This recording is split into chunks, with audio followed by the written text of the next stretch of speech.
White Rose Society's recent blog post, 9 Principles for Journalists Reporting on Neo-Nazis, provides the kind of insight you can only discover after years of being wedged between Nazis who do everything for attention and commentators or reporters on the other side who don't really understand what they've seen or what to say about it all, but they go ahead and report it all anyway. It's a handy tool set for more than just journalists though, and for more than just the purposes of reporting. It will help you understand neo-Nazi action a bit better without much background in this, miserable niche little field, if you can call it that. My favourite bit is Principle 2. Ask yourself, what's the story they don't want me to tell? That's handy for considering 2 current matters that the NSN, the National Socialist Network, is embroiled in. First is their recent flash rally in the CBD, and you'd be hard-pressed to not be aware of that. Here's the footage of it now that they recorded while they were doing the march. Around 120 of them rallied in the CBD. They were unopposed, all very intimidating. That's the media report. Did you know that one? What's the story they want us to tell about that? Well, I just said it. That 120 of them rallied in the CBD and that they were unopposed. Our media does that for them without skipping a beat. They kind of become stenographers. Well, one story they would not like us to tell about that is that they chose to march at 1 a.m. to minimise the chances of a conflict that would make them look weak or unpopular. That's because, in my view, they aren't actually conducting political activism. For example, the last time they rallied like this, it was at 3 a.m. at Northlands Shopping Centre. Nobody actually rallies at 1 a.m. or 3 a.m. if you didn't need me to tell you that already. What they're doing is acting out political activist stunts for cameras. They don't want you to tell that story, I guess, because it makes them look a bit fake, like a theatre troupe pretending to be a militant group. And then another story they want us to tell is that it was a very successful rally related to the idea of it being unopposed, that they're on the rise and that Melbourne is now the Nazi capital of Australia, according to Joel Davis, NSN member. That story did indeed get told for them as well. NSN find it very easy to get Australian established media to tell those stories just the way they'd like. I mean, at this stage, it looks like there's several news.com.au staff who basically just sit on the NSN Telegram page, refreshing, waiting for their next story. As I said, they've got stenographers at this point. But the story the NSN would not like us to tell is that they were actually abused from sidewalks and building balconies all through that 1 a.m. march, all the way along that march. It's like they're happy to thrive off the villain persona, but what they don't want you to know is how unpopular they are in any spontaneous public environment. They also don't want you to know that at one point a member of the public approached NSN leader Tom Sewell, spat on the ground in front of him, and then when Tom Sewell shaped up, he punched him in the head. I didn't start a fight on Friday, as most of you are aware, but someone decided to punch me in the head. They don't really want you to know that kind of thing because they don't really want you dwelling on how unpopular they are. And I guess they don't want you thinking about how you can just spit at and punch Tom Sewell in the head while he's trying to intimidate the public, if you like. You know, the things they don't want you to know have the effect of changing the story. And as I said earlier, I've always tried to change the story about these people by including the things they don't want you to know.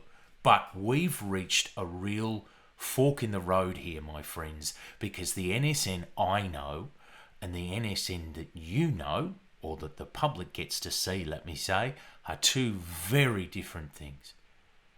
Everyone sees NSN, the rapidly growing militant neo-Nazi group in Black Bloc. That's the story the media tells for them monthly now. That's the story they want you to know. The NSN I know is the story they don't want me or anyone telling. And I admit I may have not done my job correctly here or thoroughly enough because of how differently we all see them. In short, the NSN I know is a child-grooming, pro-pedophilia cult. Before we go on, a quick word about receipts. NSN members, current and former, they leak things. They sometimes do it intentionally and they sometimes do it unintentionally. It is hard to be a neo-Nazi in the world and have all your secrets kept because it's a very unpopular ideology. But I will here, more often than not be posting receipts. I'm not in the business of endangering ex-NSN members or their families and friends, or the families and friends of current ones.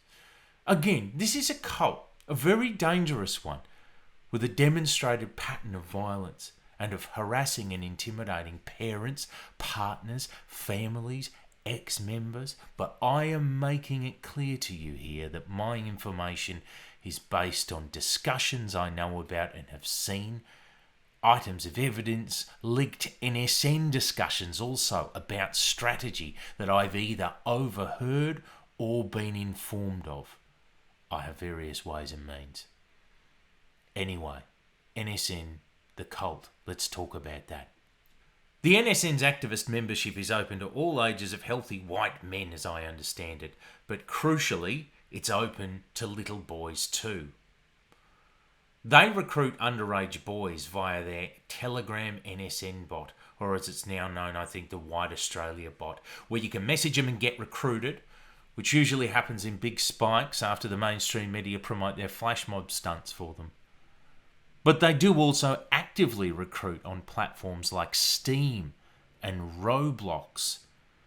They are particularly interested in loner, neurodivergent boys. They are good at making boys with autism feel validated, hooking them in and then keeping them keen.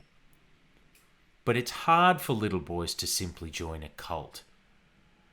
So, to pressure them to overcome the obstacles that little boys inevitably face to joining the NSN, recruiters have perfected ways of manipulating them. I'll give you an example, real world one actually. They got talking and he ended up training with them. They offer him boxing lessons. They rope an average young teenage boy in. There's the promise of getting fit, getting motivated, getting work, having mates, finding purpose, maybe even finding a woman. But you have to come along to their meetings. I believe the sense of companionship and belonging and the fitness part was the biggest drive for him to be part of something. And then slowly hold them in until you find your kid at their monthly gatherings. A lot of little boys can't come to NSN meetings. They're scared. Or they're scared their mums and dads will find out and be angry at them. But if they don't show up, or they can't, the NSN ice them out. They basically tell them, nope, you can't be in our group chat. You can't be in our fold. You have to come in person. Forget about it. You're on your own. And that makes the little boy sad. But then, a sympathetic Nazi voice will drop into their DMs and say, okay, listen, I know they kicked you out, but I can see you're special. I see something in you. Tell you what, why don't I talk to the boys and give you one more go? This time you have to come though, because I'm really sticking my neck out for you here, okay? Okay, mate. The grateful little boy accepts, manages to find a way to head to the NSN meet, maybe without mum and dad knowing. Just after my son turned 17, he wanted to go on a boxing weekend. And I thought, oh, that's nice. But the weekend was across borders in New South Wales. I said, okay, I need phone numbers. I need information. I need to know where you're staying, who you're with, and what it's all about. I was seeing Thomas Sewell making one of his speeches, and my son was standing right beside him. This is called child-grooming. The NSN groomed children as a retention and growth strategy. We as a collective, we didn't start this fight that we're in. We were born here. Well, I wasn't. I'm a New Zealander, but Most of you were born here, at least. I think it's important to remember that Thomas Sewell, the leader of NSN, after moving around for a few years around New Zealand and I think a couple of other places with his migrant family and eventually settling here, he was groomed as a teenage boy himself by white supremacists, in his own words. I think after growing up as a rootless, white, country shopper, migrant, sort of mutt with no particular identity, it was probably appealing to that little boy to have adult white nationalists groom him with promises of, family, identity and ancestry. Sewell actually went on to work in residential care for a while with young boys. Nowadays, I suppose Sewell has combined his experience of being groomed himself with his work experience caring for little boys, and he put it all together, and so now he presides over a recruitment system for a cult that grooms little boys in bulk. So what does this new life in the NSN look like for these little boys? Well, regular attendance of training, for one. A person who used to live in the vicinity of an NSN sharehouse once used to send me photos of weedy schoolboys, sometimes in their school uniforms, with their school bags in tow, trudging down the street in the Arvo to go train with members.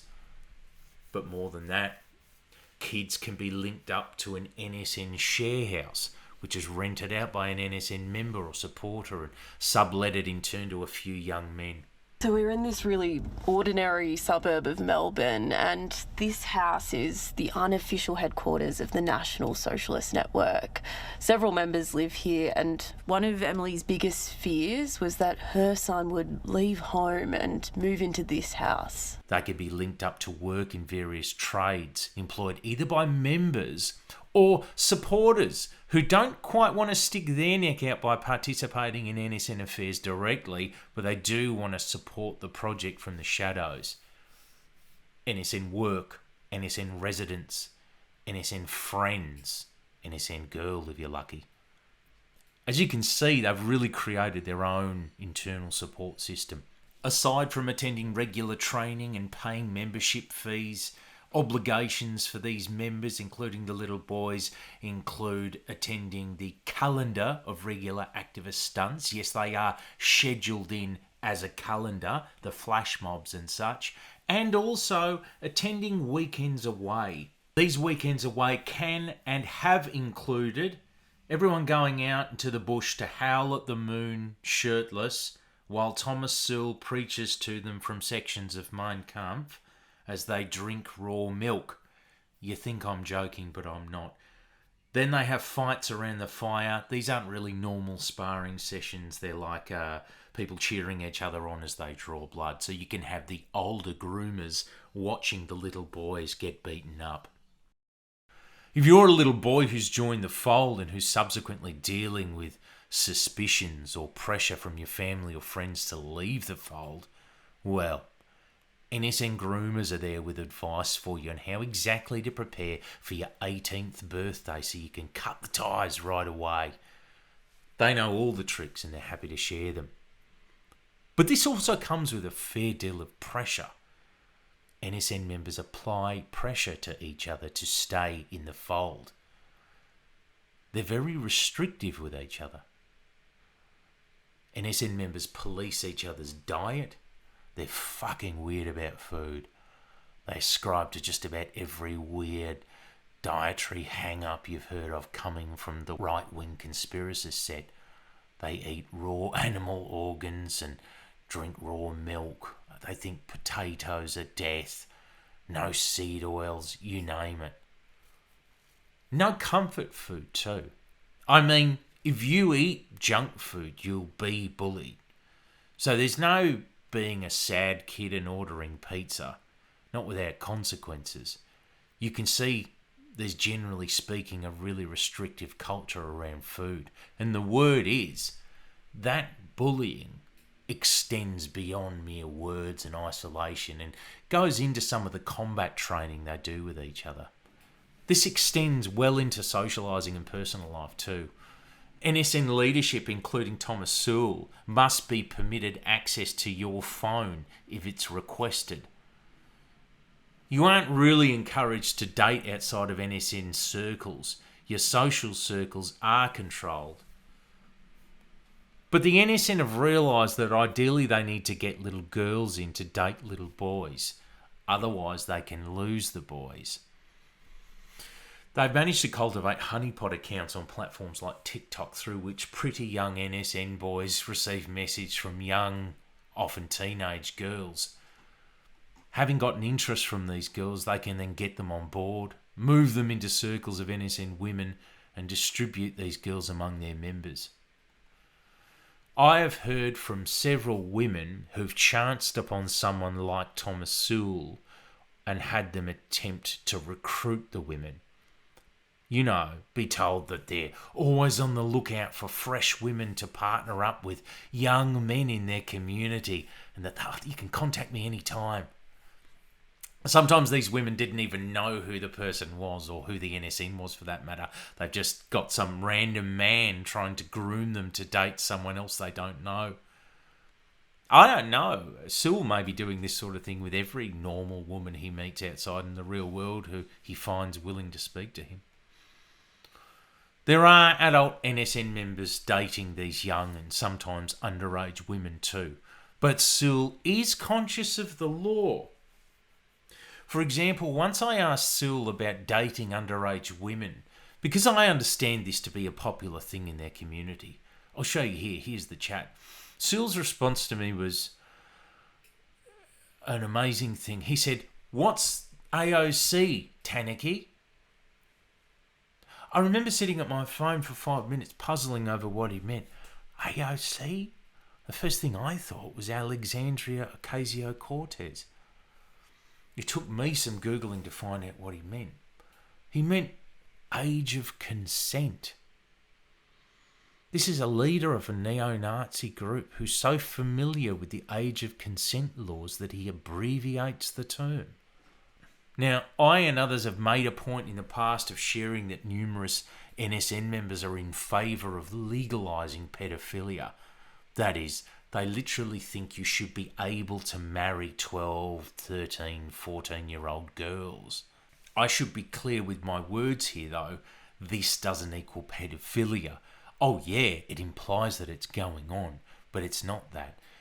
What this is pedophilia decriminalisation advocacy. Is that worse? Maybe, probably. I'm hoping with all this background to have you understand that this isn't just, pedophilic tamp grossness or like tradcath edgelording that you can expect to see when you bring a lot of weird losers in together on the right. It's actually reflective of a broader strategy. Many of their members think that you should be able to marry little girls because they spend their energies and time on grooming children. Or in the case of little girls, grooming children to help deploy them in the grooming of other children. This is an NSN strategy. It's not an accident. They have discussed it. It's the plan. If they let little boys in the NSN who then find partners on their own, those partners always recoil and issue an ultimatum after discovering they're part of a neo-Nazi group. Go the old ball and chain. What the fuck are you in this radical neo-Nazi group for? It's either them or me, etc., etc. And if you listen to the advice of King of the Kids Tom Sewell in this very typical post here, you'll see both that he's got a lot of experience in dealing with other people's parents, and also they've got no capacity to relate to the outside world, so it behooves them to not have to do it at all if they can avoid it. Here he says, I often hear from men in the movement that they have run-ins with their new girlfriends, parents or in-laws. I've had my fair share over the years with plenty of parents.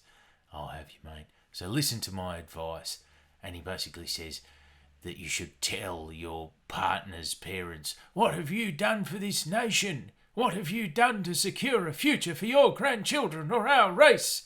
Why should I be with your daughter when her parents have proven themselves useless in defence of the nation? You know, King of the Kids here is suggesting that 16-year-olds should go and say that. You can see why it's in their best interest to avoid relationships with the outside world and people who aren't also Nazis like them. They have no capacity to do it. So the child grooming recruitment strategy of the NSN dictates that you can't simply rope the little boy in.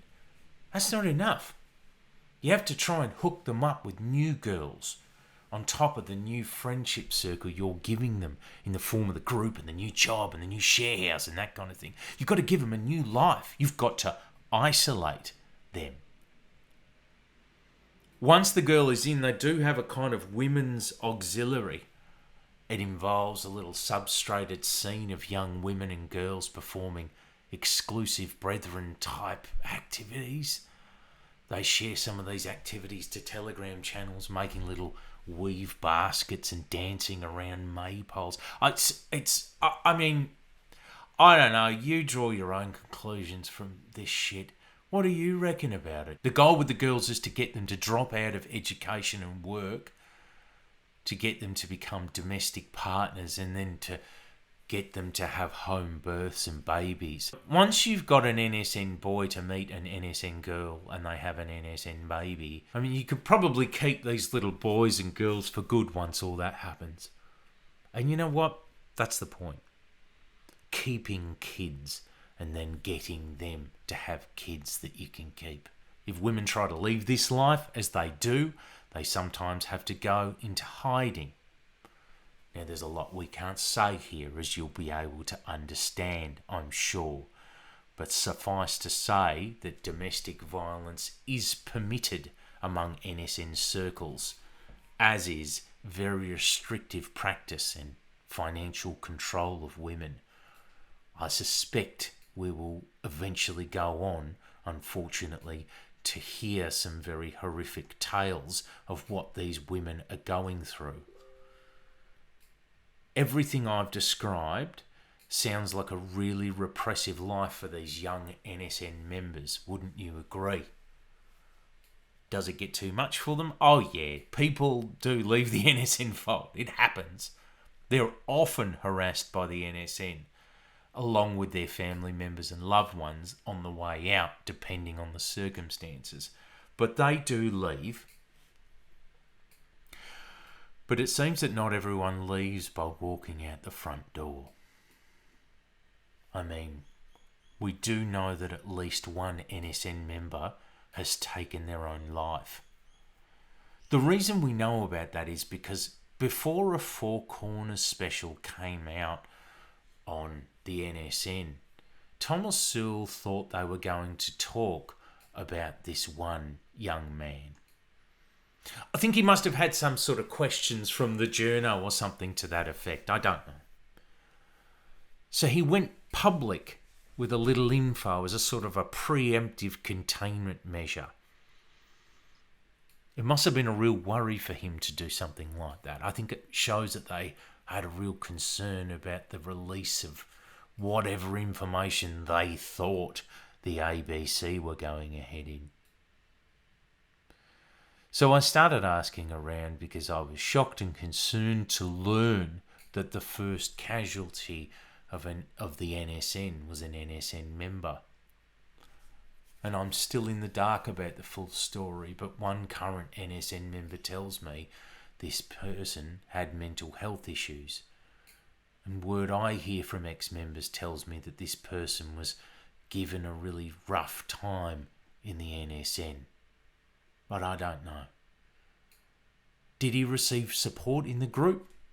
I don't know that either. I know this is a group that doesn't believe in mental health or medication or psychiatry, so I frankly don't know how someone with pronounced mental health issues gets supported in a group which, as we already discussed, exhibits extreme peer pressure and restrictive practices over its own membership. Sewell has a sort of messiah complex with young men. He thinks he shapes them up and gets them ready for the world, Remember I said he used to do residential care. He thinks he's able to help young men, and he thinks he's doing a far better job of it now than he did when he was in residential care homes.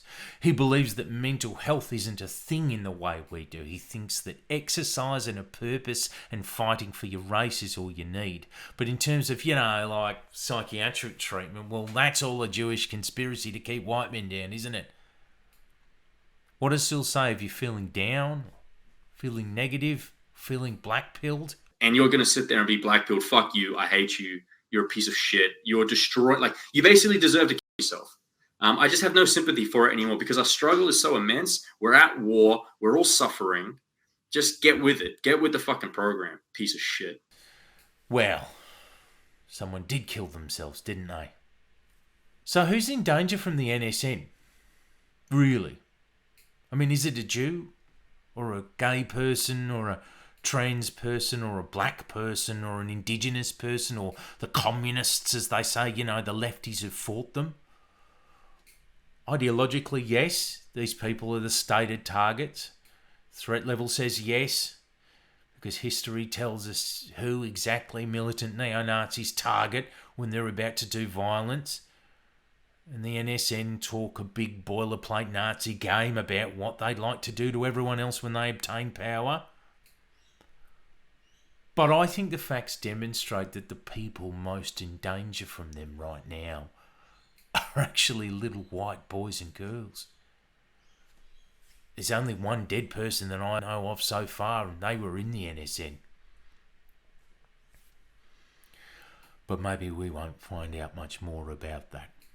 After all, this is the story they don't want you to tell.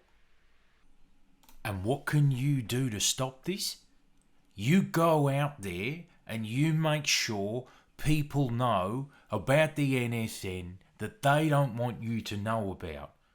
I don't care what you think you already know about it. It's not about you, it's about the people around you. For one, that lets parents know, so they're more savvy and informed, and that will save more kids from this cult.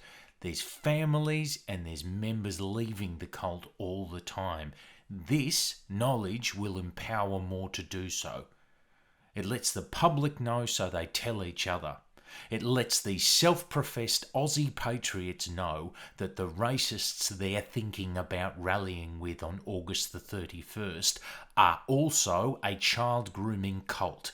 Hopefully, it lets the journalists at the Daily Mail and news.com.au know that when they're making their next salacious story, out of every single fucking thing pedophilia legalisation advocate Charles Davis says, what they're in fact doing is making it more likely that another vulnerable little white boy gets groomed. And in the end, telling the real story about the NSN means that more of us can stand together against them, because it's past time that we all did. So this isn't the end of this conversation, it's only the beginning.